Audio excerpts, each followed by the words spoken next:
Hey y'all, so my name is Cohen Beard. This is my YouTube channel. I mostly just post small adventure and outdoor videos. I have been doing a bit more surfing.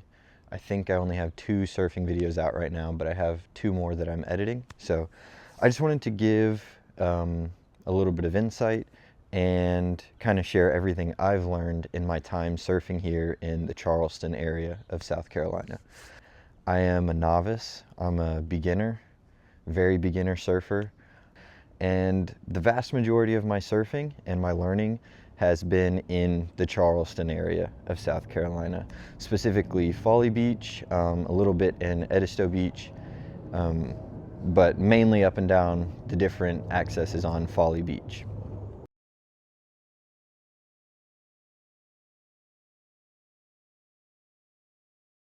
First of all, I want to start with a little bit of basics for those of you who are getting into surfing. Maybe you're new to it, maybe you're moving to the area and you're trying to get into surfing, whatever it may be. I want to do a basic little crash course on boards and what I think are the best boards for the area, and most of my suggestions for that come from my friends who are also surfers here, and most of them are better than me. I made a mistake when I first moved here and I bought one of these. A board like this is great if you're an advanced surfer, and the waves are pretty good. There's a lot of details to get into about what kind of boards are best for what conditions. I'm not going to get into that here, and I honestly don't know too much about it. Not as good as other people. What I do know is, from my experience and from with all the people that I've surfed with in a group that has probably more than 30 regular surfers, I rarely see a board like this ever get used. A board like this is good, but for me it made it really hard to paddle out, even past breaks that are very mellow, very chill, like waves and stuff. It still is hard for me to paddle out. I can't build speed as well with it. I have to paddle harder to catch anything. And in Charleston, we often have waves that don't have tons of force behind them, and they're not very big. So catching waves in Charleston sometimes feels hard enough on the perfect board, never mind a board that is more attuned to better surfers and better surfing conditions. All that to say, a board like this, a short board, is a board you mostly want to avoid if you're getting into surfing, if you're new to surfing, and if you're in Charleston. This board, I believe, is 9'2". But yeah, so if you're starting off surfing and you're on a bit of a budget, my 100% recommendation is Facebook Marketplace. Well, if you want to get a foam board, get a foam board. Those are all pretty cheap, even brand new. But if you want to get something else, like a wood board or fiberglass board or composite board, or just check Facebook Marketplace. You're gonna have tons of options at a lot better price points than you are at a board shop. Board shops are gonna give you great high quality boards that are brand new or gently used at a very high premium. And if you have the money to spend on it, by all means go to a board shop, especially support your local board shop. But if you're on a really tight budget, you can find stuff for a fraction of the price used on Facebook Marketplace or eBay or Craigslist. This is about I think it's a 7'2", and it's like a plastic board. I don't know much about this board, but I got it for a good deal and it seemed like a good size. And this has actually become my main board. This is what I ride all the time in Charleston now. Especially down at Folly, like I just have tons of fun on this board. It's so great. And it's not like a lot of traditional boards, which for me has been amazing. A lot of modern boards and traditional boards, you have to think a little more about like fin setups and, you know, dimensions and shapes and size. For me, this was an easy buy. It was a $100 board and I can't replace the fins, which kind of sucks. But at the same time, for me, it just meant I have to deal with this board the way it is. So I brought it out on the water. It feels different than a lot of other boards have felt, but it's been tons of fun for me. I've lived in Charleston almost 2 years now, and I didn't know very much about surfing before I came here. I knew very, very little. I'd surfed one time before moving here. Since it's on the coast, and since I've always thought surfing was super awesome, I wanted to get into surfing. And I thought, you know, what better time and place than Folly. I did my research, or at least I tried to. I watched a lot of videos about surfing at Folly, conditions, waves, that sort of stuff. And to be honest, I didn't understand what I was looking at really. I just kind of went out there sometimes. This was my first board that I took out, and I would just get beat up. I'd go out on days with horrible conditions, and I would just take this out there and just paddle out, try to catch something, and it rarely ever worked. The first like 2 months that I tried surfing in Charleston, I just would get beat up, thrown into the sand. I'm surprised this board survived it. I would crash it into the shore all the time. The nose is a little chewed up. And I wasn't really learning. But I think that's because of the specific conditions that Charleston has most of the time. And because of Charleston's position on the US and the way its coast looks, we really don't get that big of waves. Regularly, our conditions for surfing are on the poor side. Surfable, but on the poor side. And more often than not, they're smaller waves. That being said, I have had an absolute blast learning how to surf here. My favorite accesses to surf are 6th Street, 10th, and the washout. And if I want to have a chill beach day, I go towards the lighthouse and I don't really worry about surfing. But all that to say, if you want to get started surfing in Charleston and you don't know very much about the area, go to the local surf shops. McKevlin's, Oceans, Parrot, those guys know the spots. Support them, get board wax from them, buy boards from them, buy merch from them. They're awesome. But they'll also give you insight based on your skill level in the area. And honestly, that's just a good way to approach surfing anywhere you go. If you go way out west to California, if you go all the way to Hawaii, if you go down to Florida, wherever you go, if you want to surf, always go to the local board shops. They'll just be able to help you out. They know where surfing is, what conditions are, better than any report will give you. And they can tell you on the day, like, oh, you know, what is your skill level? What kind of surfing do you want to do? And they can point you in the right direction. It's very easy to get in over your head in surfing, and that can be very dangerous very quickly. It's not always dangerous, but when it is, it can be bad. All right, so kind of back to what I was saying before about learning how to surf in Charleston. I didn't realize this, but waves are usually on the smaller side unless there's a really, really cool day that's just like perfect, where the wind and the waves and the tides are perfect, or storm surges. Every once in a while we'll get a good storm that blows through, and sometimes the surfing conditions are just like immaculate, which is so cool. That's, I would say, on the rarer side of things. Oftentimes people say winter surfing in Charleston area is better than like in the summer. There's a lot less people, which is nice, but in the past 2 winters I've surfed, maybe marginally better, but pretty close to the same. That being said, if you're learning how to surf, the best way to learn is to surf as often as you possibly can year round, which means it's probably smart to get a wetsuit. It doesn't get super cold in Charleston, but it gets cold enough where you're going to want a wetsuit if you're surfing through the winter. If you're just worried about getting into surfing, let's say you just moved to the area, you've never surfed before, and you want to start surfing now that you live next to a beach, awesome. My suggestion would be get a foam board. Depending on your height and weight and stuff, just get like somewhere between a 7 and a 10-foot foam board. They're going to be way more beginner friendly. You're going to learn a lot of basics.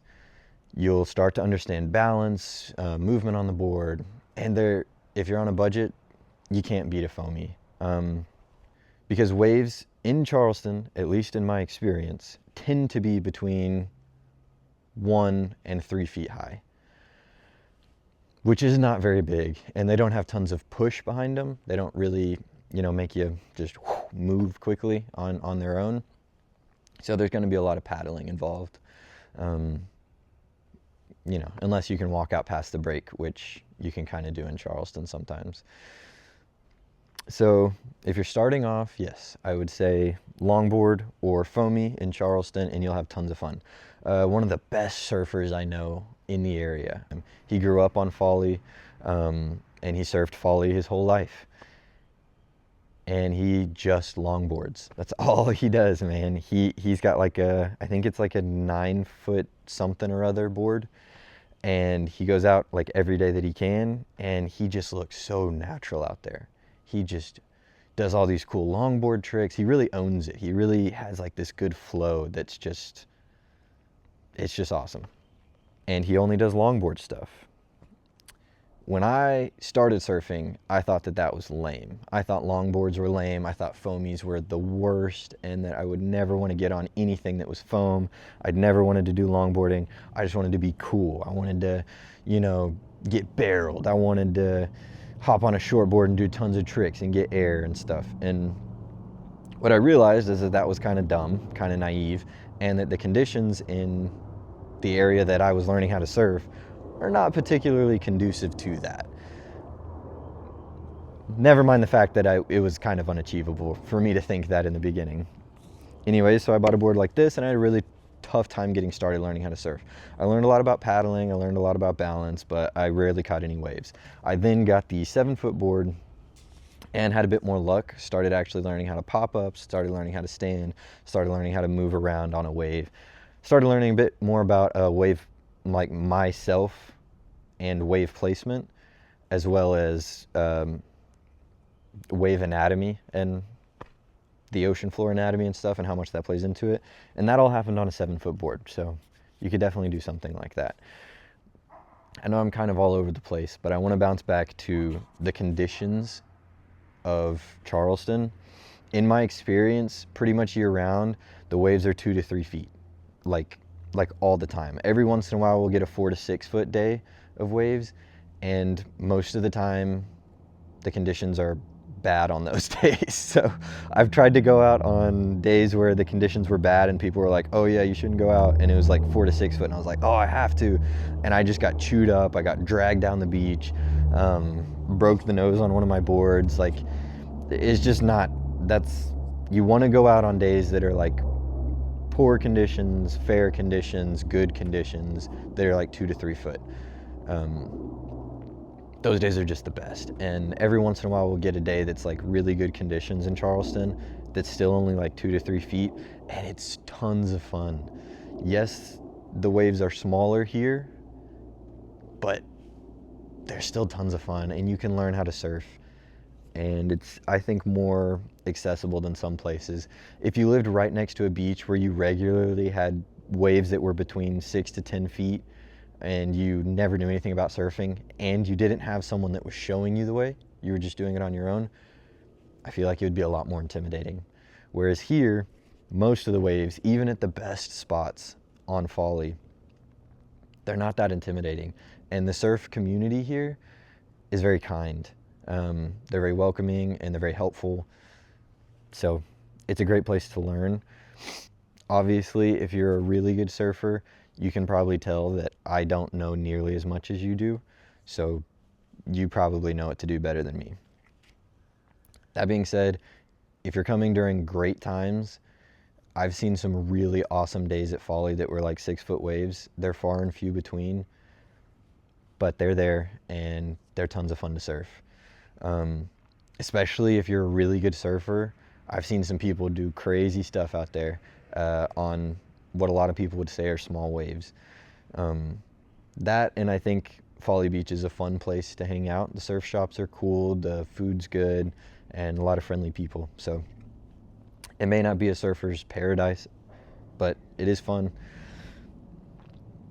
If you're sort of a novice and you just happen to be taking a trip here and you want to surf, this is a great place to surf. Even if the conditions are kind of poor, you can still have a lot of fun. You're not going to get any big wave stuff here, though. This is just not going to happen. Yeah, I think it would have helped me to have a video kind of like this, where it told me like, oh yeah, if you want to surf here, foam boards are a great way to go, and longboards are a great way to go, and fish boards are a great way to go if you're trying to advance and level up and do a little bit more on the waves. And kind of gauge my expectations a little more. Honestly, those videos were probably out there, and I was probably just like, whatever, I'll do my own thing. But yeah, hopefully this helps you if you're wanting to surf in Charleston, you want to know the area, you don't know what to do or how to get into it, or if you're, like, yeah, you're advanced and you're just kind of wanting a little insight on the conditions. Definitely not a surfer's paradise, but a great place to build a foundation in surfing if you want to put in the work. If you want to paddle, and if you're cool with just building a foundation on smaller waves and learning how to longboard, learning about balance, learning about how to get out there, this is a very beginner-friendly place to surf. And I think if you're a more advanced surfer, you kind of know that the other side of that coin is, since it's very beginner-friendly year-round, you don't get tons of crazy awesome surfing year-round. You don't get a lot of cool big wave stuff or regular size wave stuff, but it does teach you a lot. I know that there are some perks to being on smaller waves too. I don't know. Like I said, I'm a beginner. I don't know much, but I've tried to surf a lot in my time here in Charleston, and yeah, I just kind of wanted to see if I could help other people out. Anyways, if you stayed to the end, thank you so much for watching. Hopefully this was helpful for you if you're a beginner and you're new to surfing, or if you're just new to the area and you're curious about the surfing here. Hopefully you found this helpful. You can watch some of my other videos. I'm not a great surfer, but you can kind of see the waves maybe better in some of the clips that I have where I'm out there surfing. Yeah, that's all I got. I hope you all have a great day, and that you go out there and you surf as much as you can, because surfing's awesome. Peace. I overheard that she was 19. She's got a fake ID and a nose ring. Those kind of girls tend to know things better than I do. And I'm dying to figure out what she's hiding. Just playing it cool, but she's lying.